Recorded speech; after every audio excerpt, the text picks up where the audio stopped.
Kita ke informasi lain, saudara sempat menjalani perawatan asisten rumah tangga yang berupaya kabur dengan cara melompat dari lantai 4 rumah majikannya di Tangerang, Banten, meninggal dunia. Dalam kasus ini, polisi sudah menetapkan sejumlah tersangka, salah satunya majikan korban.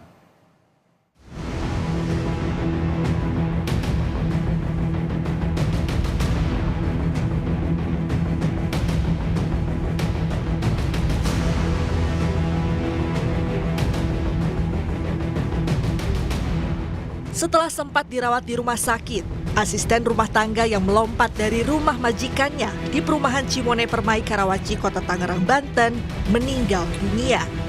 Korban sempat mendapat perawatan di salah satu rumah sakit swasta. Ia juga sempat dirujuk ke RSU Kabupaten Tangerang untuk mendapat perawatan. Namun, nyawa korban tetap tidak tertolong. Korban mengalami patah tulang di beberapa bagian tubuhnya dan luka di bagian dalam akibat lompat dari lantai 4 rumah majikannya. Korban akan dikebumikan di kampung halamannya di Karawang, Jawa Barat. Majikan korban diduga kerap melakukan kekerasan, baik secara fisik maupun psikis, yang membuat korban merasa tertekan. Terkait masalah pemalsuan identitas KTP, ya, KTP yang akta kota ini, di dalam KTP itu datanya dipalsukan. Seharusnya korban itu masih anak-anak berumur 16 tahun, tetapi oleh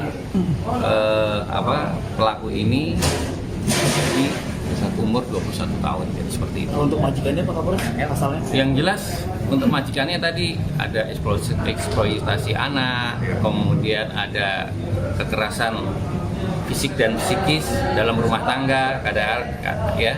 Kemudian juga ada perampasan kemerdekaan hak terhadap orang.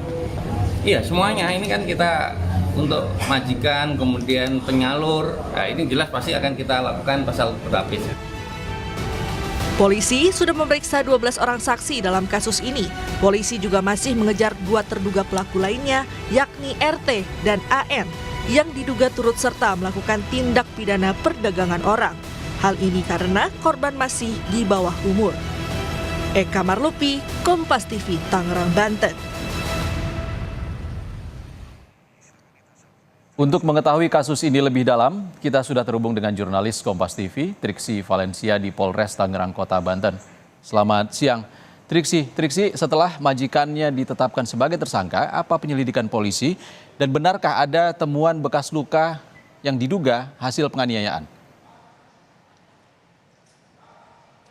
Ya Ihsan, kalau dari keterangan yang kami dapatkan dari Kapolres Tangerang Kota, yakni Kombes Zain Dwi Nugroho, bahwa memang dirinya maupun juga tim sempat melakukan komunikasi dengan korban ketika masih sadarkan diri. Ada beberapa keterangan yang kemudian diambil, yakni seperti misalnya dari tekanan-tekanan yang dialami, lalu kemudian juga kekerasan yang dialaminya. Ini berkesinambungan dengan pernyataan yang disampaikan oleh saksi pada saat itu, yakni majikannya berinisial L.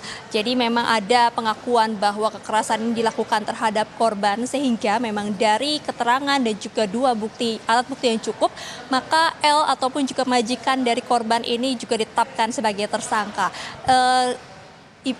Ihsan dan juga saudara, terkait dengan apakah kemudian ditemukan luka-luka yang lainnya, sampai saat ini tadi dikatakan bahwa masih ada tes yang dilakukan, masih menanti hasil dari laboratorium patologi untuk mengetahui apa saja secara rinci luka-luka maupun juga penyebab dari meninggalnya korban, termasuk juga untuk mengetahui apakah memang ada luka-luka lama, karena memang indikasinya ini ada dugaan kekerasan yang dialami oleh korban. Maka dari itu, untuk saat ini yang masih didalami adalah bagaimana motif maupun juga penyebab dari korban melakukan tindakan tersebut, lalu kemudian juga yang didalami adalah dari tindak pidana perdagangan orang yang juga masih dicari 1 orang tersangkanya. Jadi kalau misalnya sampai saat ini, Ihsan dan juga saudara, sudah ada 4 orang tersangka yang kemudian ditetapkan, 1 dari sisi majikan yang juga menjadi dugaan penyebab yang memberikan tekanan maupun juga kekerasan fisik maupun juga psikis kepada korban. Lalu kemudian di sisi lainnya, ini adalah dari sisi terkait dengan penyaluran korban. Nah, terkait dengan TPPO ini, Ihsan dan juga saudara, dikatakan memang sudah ada dari penyalur, lalu kemudian juga dari penghubung untuk membuat identitas palsu, termasuk juga satu lagi yang membuat identitas palsu yang ditetapkan sebagai tersangka, ada 3 orang. Dan 1 orang lagi memang masih menjadi buron ataupun juga masuk dalam daftar pencarian orang. Ini masuk sebagai salah satu penyalur yang juga berhubungan dengan salah satu tersangka yakni J. Jadi terkait dengan hal tersebut masih didalami Ihsan dan juga saudara. Apakah kemudian memang ini jaringannya sudah luas, lalu kemudian apakah tersangka-tersangka ini juga sudah melakukan aksi sejak lama. Nah, ini yang kemudian masih didalami dan juga digali terus dari para tersangka-tersangka yang saat ini juga sudah ditahan.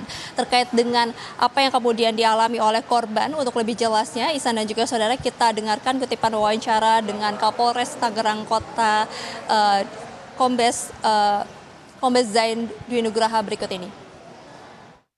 Di mana L ini diduga di samping dia melakukan eksploitasi anak, dia juga melakukan kekerasan fisik dan psikis terhadap ART tersebut yang menjadi korban, termasuk juga merampas kemerdekaan orang, di mana seharusnya yang bersangkutan ini hanya bekerja hanya 4 bulan sesuai kontrak, namun ditahan sampai 5 bulan dan sempat orang tuanya datang menunjukkan bahwa anaknya ini adalah di bawah umur, namun tetap ditahan menunggu dari penyalur untuk menggantikan.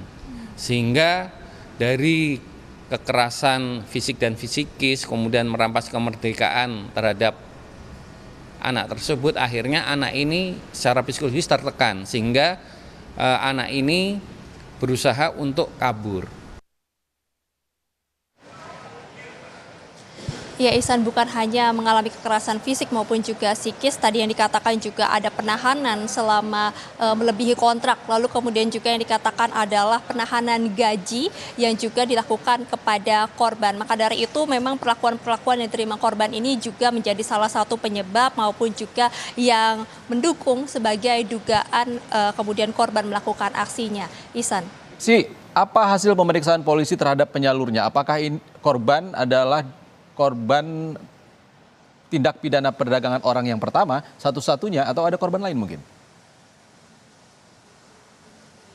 Ya, betul sekali, ini yang masih didalami dan juga digali terus, Ihsan, mengingat juga masih ada 1 orang DPO yang sebagai ataupun juga perannya sebagai penyalur, ini bekerja sama dengan J, yakni menyalurkan pekerja-pekerja tersebut kepada majikan-majikan ataupun juga mencari orang-orang yang ingin bekerja. Nah, ini perannya cukup penting. Kemudian kalau kita melihat juga dari tersangka lainnya, yakni pembuat identitas palsu, pada saat ditangkap salah satu tersangka yang terbaru yakni yang berinisial H, ini ditemukan ada 40 KTP, lalu kemudian mengaku sudah melakukan pemalsuan identitas sebanyak 20 kali. Jadi tidak menutup kemungkinan bahwa ini memang masih ditelusuri, ada korban-korban lainnya, apakah memang pembuatan identitas palsu ini dilakukan kepada anak-anak di bawah umur ataupun terkait dengan penyalurannya ini sudah lama dilakukan, kemudian juga apakah memang terjadi paksaan-paksaan untuk kemudian anak-anak di bawah umur tersebut melakukan melamar pekerjaan ataupun juga bekerja sebagai asisten rumah tangga. Maka dari itu, Ihsan, sampai saat ini yang masih digali dari 3 orang tersangka tersebut adalah terkait dengan keberadaan 1 orang DPO yang berinisial A, lalu kemudian juga terkait dengan jaringannya, apakah ini adalah jaringan yang luas, sudah lama mereka melakukan operasi ini, ataupun juga ini adalah tindakan-tindakan yang dilakukan oleh mereka berempat saja. Jadi sampai saat ini sudah ada 20 saksi yang kemudian dimintai keterangan. Ihsan, tidak menutup kemungkinan juga akan ada tersangka baru kalaupun itu ditemukan keterangan maupun juga bukti-bukti yang kuat untuk menunjukkan bahwa memang ini saling berkaitan ataupun juga saling membantu, karena mengingat tindak pidana perdagangan orang ini cukup luas, Ihsan dan juga saudara. Maka dari itu kepolisian masih harus melakukan pemeriksaan dan juga pendalaman dengan lebih teliti dan juga lebih detail lagi. Ihsan. Baik, terima kasih Triksi Valencia melaporkan langsung dari Polres Tangerang Kota Banten. Terima kasih Triksi.